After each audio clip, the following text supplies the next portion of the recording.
and the music was quiet. My trainer also looked subtly disturbed. I proceeded with caution, aware that anything could happen at this point. I headed up the slope to where the berry tree was, and was greeted with a cutscene. A picky peck was nibbling at the berries. Upon further inspection, you could notice that this picky peck looked like it had faint bruises on it.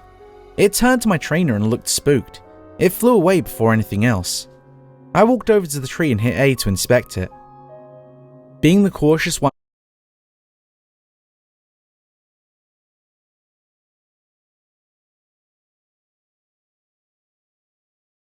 I am, I immediately turned off the game.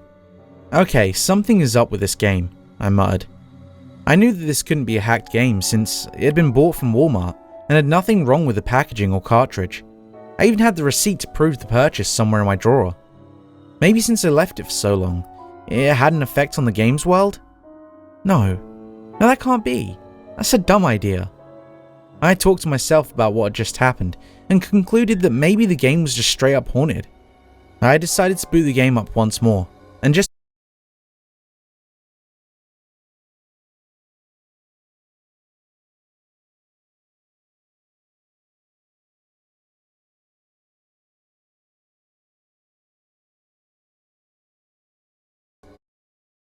play along. I looked back into Route 8, even though I'd never saved in there. Heh, not surprised, after all, this game is clearly not normal, I stated. This spot where the picky peck had been nibbling at the berries had a few dots of scarlet. I wanted to see what was different in Weller Volcano Park, so I headed there. Upon entering, I heard the cry of an Eevee. I wandered around, noticing that this area was also devoid of life. A text box appeared saying this: Sylveon is scared.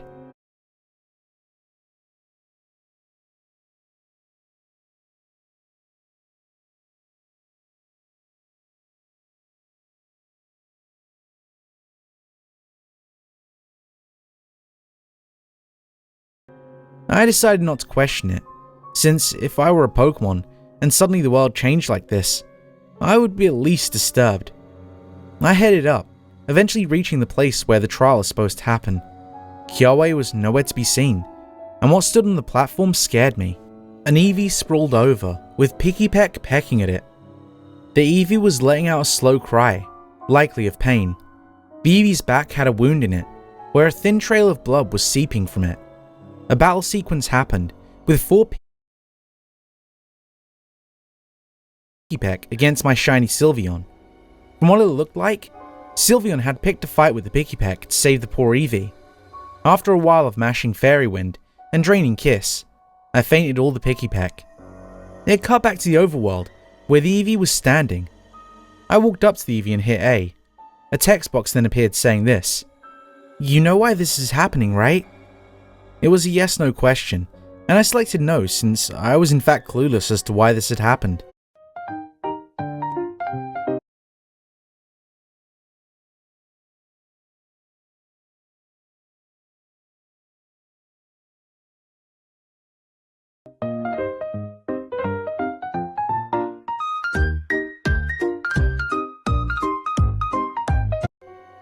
You left us. You left us all. This is your fault. Over the years, it all broke apart. The trainers would start getting violent in their acts of leveling up until their Pokemon had reached the limit. Even after they had the ultimate power, they were not satisfied. They decided to leave Alola since there wasn't enough Pokemon to survive their rampages. All of this could have been avoided if you'd stayed. If you had just stayed, this would never have happened. Your own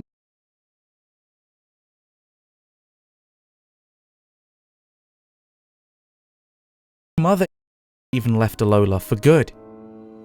It was as if you died, removing all rules and boundaries. I never knew, I screeched at the game, not caring if my parents heard. All I cared about was this game now. The Eevee just stared at me, and then a text box appeared saying, Leave. Just leave. This land will suffer a slow death, and there is nothing you can do about it. The consequences of your actions cannot be healed.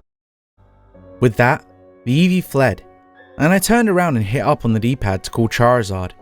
I picked Melly Melly Island and hit the feather that appeared above my house. I just wanted to see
what was going on with this messed up game. When I arrived at my house, I noticed that Meowth was sitting on the porch. It looked depressed. Since I'd been informed that my mum had even left, I understood why Meowth was sad. His family was gone. I walked closer and the Meowth looked up at me. Its eyes lit up and it ran towards me. My trainer bent over to pet the Meowth, and the Meowth buried its cream fur into my hand. My trainer looked glad to see Meowth, and a text box appeared saying, "You came back. I missed you, Myra." I was taken aback by this. Myra was not what I'd named my trainer. In fact, that was my name. I missed you too, Meowth. The words flooded out of my mouth, and I couldn't help but feel bad. I walked to Icky Town, and Meowth followed. The trees were bare and not too much was alive. The sky was overcast as well. The housing was abandoned, and not a single soul was there. My eyes darted to the centerpiece, and I walked over there to find the same Eevee I had met at Wellevolk.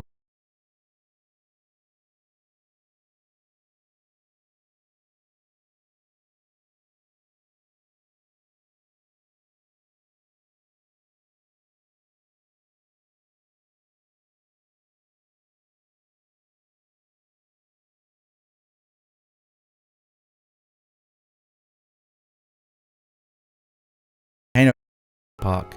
The Eevee looked sad. Its eyes darted to me and Meowth, and it hopped up. A text box appeared saying, "Why haven't you left yet? Did you really come to help us?" It was a yes-no question, and I selected yes. "But why? You left us, and now you want to help?" The Eevee let out an enraged cry and charged at me. Meowth blocked the Eevee from hitting me. The Eevee tried to stop a moment too late, and Meowth was tossed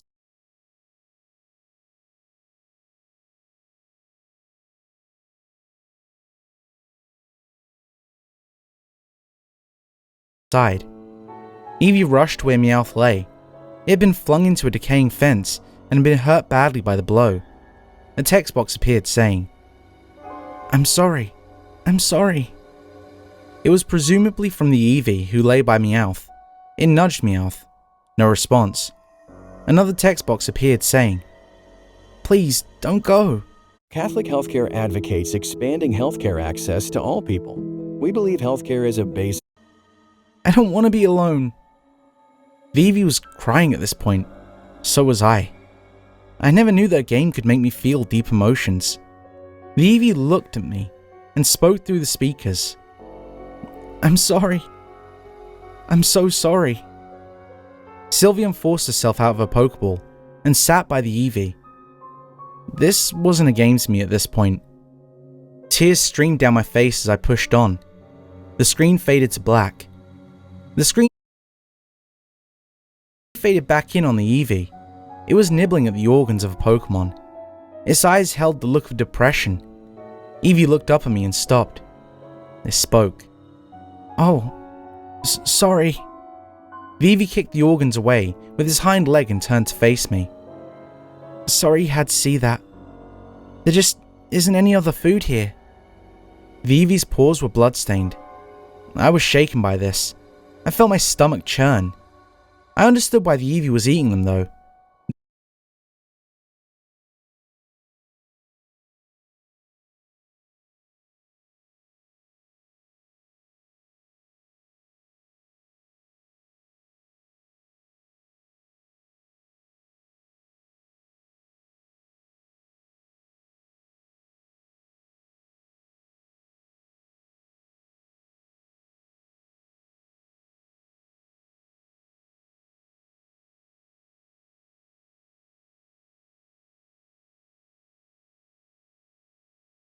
There was no other food, and even though it was disgusting, it allowed the Eevee to cling on to life. "Where's Sylveon?" I asked. The Eevee looked at me and shook his head. "I'm sorry for your loss," it spoke. I felt my heart breaking. My precious shiny Sylveon was dead. Life in Alola was really coming to an end. Even my trainer had to resort to this grotesque method of survival. I looked up at the clock. It read 2:50 AM. I'd been playing this game for a while now.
But I refused to succumb to sleep.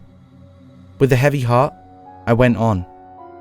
The screen faded to black, and then I saw the Eevee, barely being able to go on.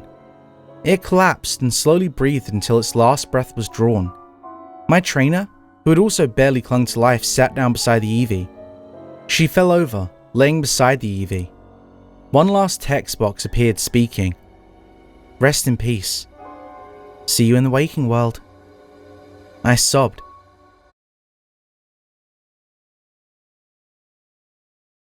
My eyes heavy as I was exhausted. I turned the 3DS off and succumbed to sleep. The next day, I woke up to find an Eevee plushie and a shiny Sylveon plushie sitting on my desk with a card attached to the Eevee reading, "I will always be in your heart. See you when you get older. Love, Eevee. Your loved ones will always be with you, even if they cannot last forever."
Usually getting a phone for $0 is too good to be true. A hassle. But not at Verizon. Now, when you make the switch to Verizon, America's best network, you can get the new Samsung Galaxy S26 Plus for $0. No drama, no hassles. No trade-in needed when you get a new line on select unlimited plans. Talk about a no-brainer. Best network based on root metrics, best overall mobile network performance, US 2H 2025. All rights reserved. See Verizon.com for details.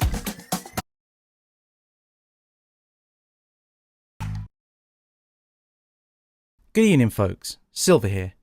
Today's story follows the story of a rather unique copy of Pokemon Blue. What could be on this cartridge? What could possibly be wrong with it? Let's find out. Also, before we begin, only a small percentage of you that listen to these stories are actually subscribed. So, if you end up enjoying this narration, please consider subscribing. It's free, and you can always unsubscribe later. With that, enjoy the story. One day I was walking home from the local GameStop with a used Pokemon Blue cartridge. The cartridge looked remarkably normal, not even a scratch on the sticker. For a used game, this one was clearly taken good care of. Obviously, this was too good to be true. I slid the cartridge into the GBASP, and the animation of the Nidorino fighting the Gengar booted up. Strangely, the title screen said Red version, notably with a question mark. Taking a second to look at the cartridge, it was indeed a blue version, but crazy stuff happens sometimes. Additionally, the Pokemon next to the trainer was a Bulbasaur rather than a Charmander. I dismissed this because I had noticed the Pokemon cycled through a few times in the chaos with the cartridge. Upon pressing start, there was a continue option available. Upon clicking it, Red was trapped in a blank void with the Pokemon Tower music playing. I hated this so much that I didn't bother checking the party and immediately turned it off and back on. The title screen then again came, having a Bulbasaur, but upon closer inspection, it seemed to be in pain. I noticed this only momentarily, as the Pokemon cycled through again, changing it to a normal looking Zubat. Now fearful of the game, I turned it off and went upstairs to my room. A few days later, and I was suddenly intrigued at what the game had to offer. After all, I hadn't hardly played it at all. So, I grabbed my GBASP and turned it on. The disturbed Bulbasaur returned, and I hit new game. Upon doing so, the Professor Oak speech was normal, until it reached the part where you name your trainer. You already have a name, don't you? Ash. No. You're not him. Sorry. So, what is your name? This, I found very odd. I again rebooted my system to check the previous owner's name with the continue option. Ash. Again, I started a new game. I didn't worry when it asked my name this time, since I knew it was just taking it from the last save file. So, Spectre. Let me warn you, now that you've started, there is no escape. Try not to end up like Ash. I don't want to see this happen again. The game then booted me to the starting room. No asking for the rival's name. No, your Pokemon journey begins now statement. I was liking this game less and less. Professor Oak said that there was no escape. Escape from what? I proceeded like normal, and my rival apparently named the default Blue. Knowing how Gen 1 works, I chose Bulbasaur, noting that Bulbasaur seemed relatively normal at the start selection area, despite what had been on the title screen. My rival obviously chose Charmander, and we entered the battle.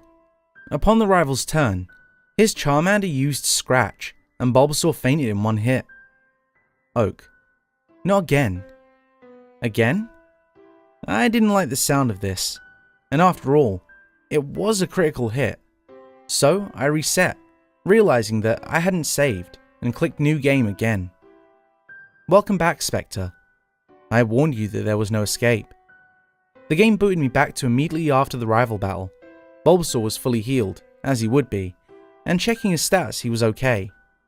Anyways, Professor Oak gave me the Pokédex, followed by my grandson.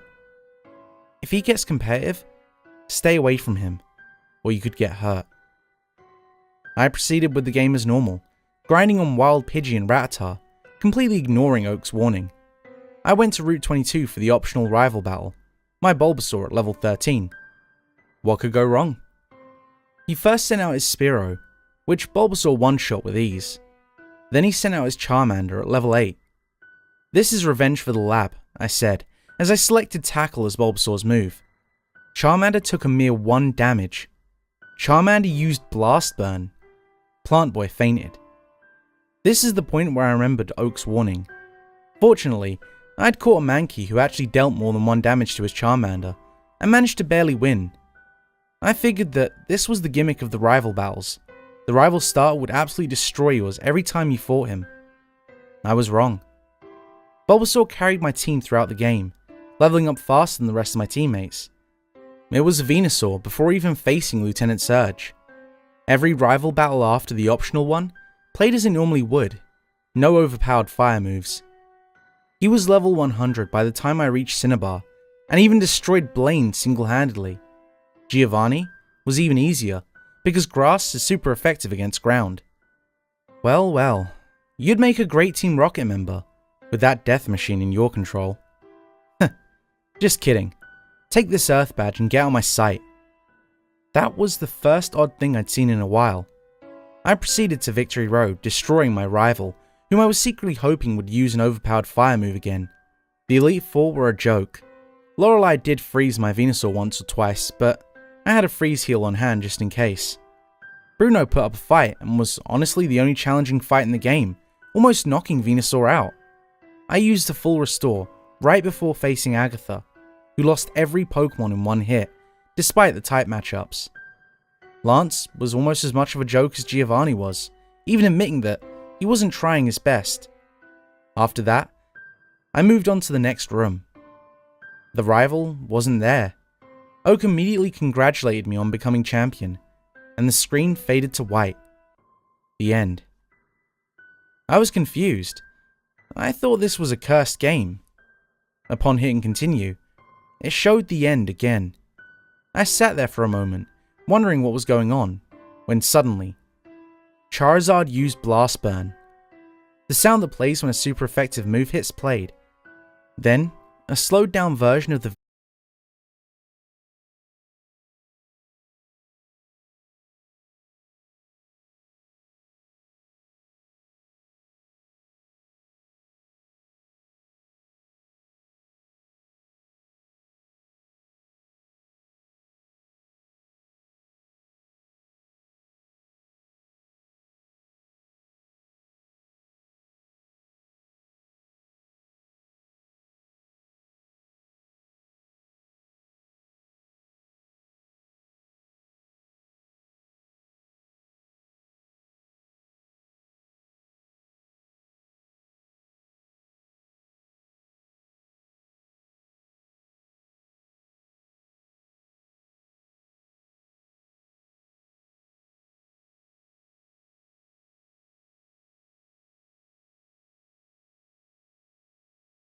Venusaur cry played.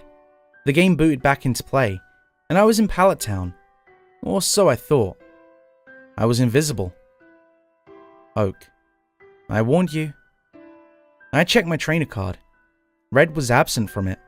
There were no Pokemon in my party, and all of my badges were gone. I couldn't move. Oak. Do you understand what has happened? Yes or no then appeared. Obviously, I hit no. Oak. Let me show you then. I was transported to what appeared to be Pokemon Tower. There were 5 Pokemon sprites standing in a circle around 2 graves. I was in control of a sprite that was an outline of reds, and it could move through solid blocks. I inspected the graves. The first, Spectre, beloved champion of Kanto, 1985 to 1995. The second, Plant Boy, his beloved Venusaur, 1992 to 1995. I noted that 1995 was the year that Pokemon Red and Blue were released, and I hesitantly inspected the Pokemon surrounding the two.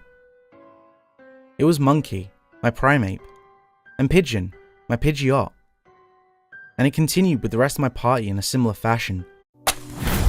Opioid addiction gets between you and what you love. Once monthly Sublocade. At this point, I wondered if this was how it ended, or if there was a whole extra chapter, like it tended to be with these games. There were 2 figures in the room, Blue and Professor Oak. I first interacted with Blue. Blue. I didn't mean for this to happen. I just got a little... Oak. Competitive? Either way, you took your competition too far. Before I could react, Oak spoke to me. Do you accept that this has happened? Again, I selected no. You have to. No.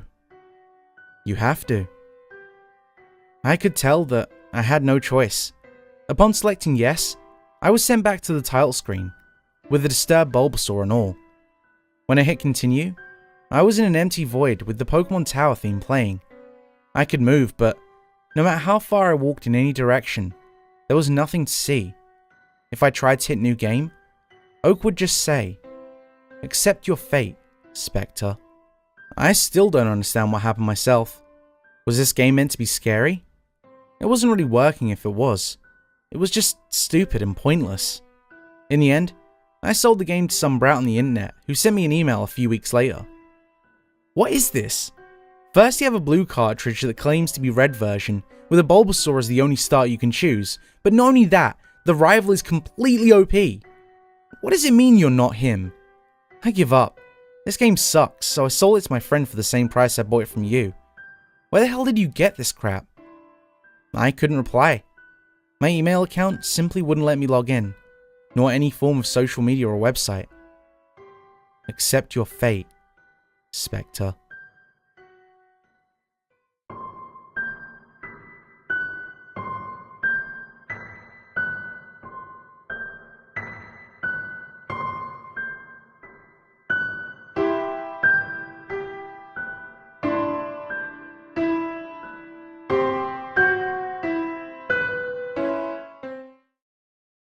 Good evening folks, Silver here.